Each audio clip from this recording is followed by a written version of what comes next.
বিশেষকৈ বিশ্ব পৰিৱেশ দিৱস আমি উদযাপন কৰি আহিছোঁ।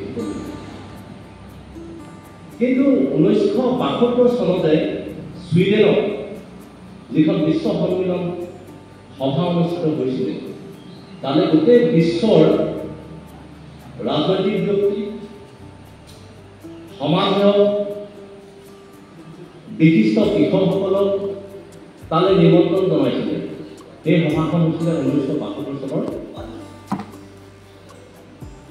চনত ছুইডেনত। আৰু এই কথাষাৰ মই নকলেও হয়, তথাপিতো মই যেতিয়া মোক খবৰ কাৰণে আপোনালোকে কৈছে মই আশা কৰিছোঁ।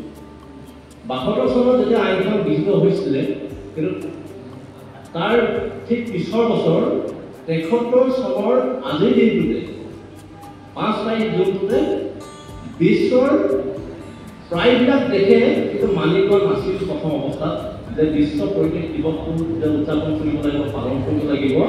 প্ৰথম অৱস্থাত কিন্তু বিশ্বৰ প্ৰায়বিলাক দেশে মানি লোৱা নাছিল আজিৰ দিনটোত।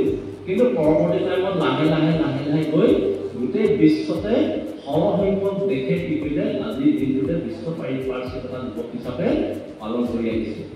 কিন্তু আজি অতিকে এটা মোৰ খুব ভাল লাগিছে, আপোনালোকে যেহেতু আজি সভাখন অনুষ্ঠিত কৰিছে, এই অনুষ্ঠানটি সোণালী বৰ্ষৰ কেনেধৰণে উদযাপন কৰিব তাৰ এটা পৰিকল্পনা প্ৰস্তুত কৰিব, আপোনালোকে এটা খচৰা প্ৰস্তুত কৰিব, কেতিয়া পাৰে কামখিনি আৰম্ভ কৰিব, সোণালী বৰ্ষভাৱে কেনেধৰণে আগুৱাই যাব, সেই বিশেষ আলোচনাটোৰ বাবে আজি আপোনালোকে এই দিনটোতে আজি মিটিংখনো আহ্বান কৰিলে।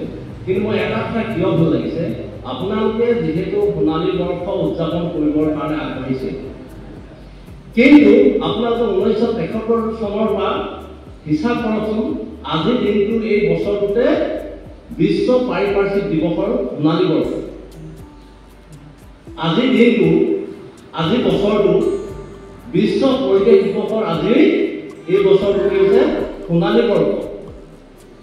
সেইটো কাৰণে খুব ভাল লাগিছে আপোনালোকে যে গোটেই বস্তুটো ইমান ধুনীয়াকৈ এটা পৰিকল্পনা কৰি আজি যে মানে এই মিলিত যুৱ সমাজৰ সোণালী বৰ্ষ আৰু বিশ্ব পৰিৱেশ দিৱসৰো আজি সোণালী বৰ্ষ হিচাপে দুইটা যে সংযোগ ৰাখি আপোনালোকে এই অনুষ্ঠানটো পতাৰ বাবে বিশেষভাৱে আমাৰ পৰিয়ালৰ পক্ষৰ পৰা আপোনালোকক মই ধন্যবাদৰ কৃতজ্ঞতা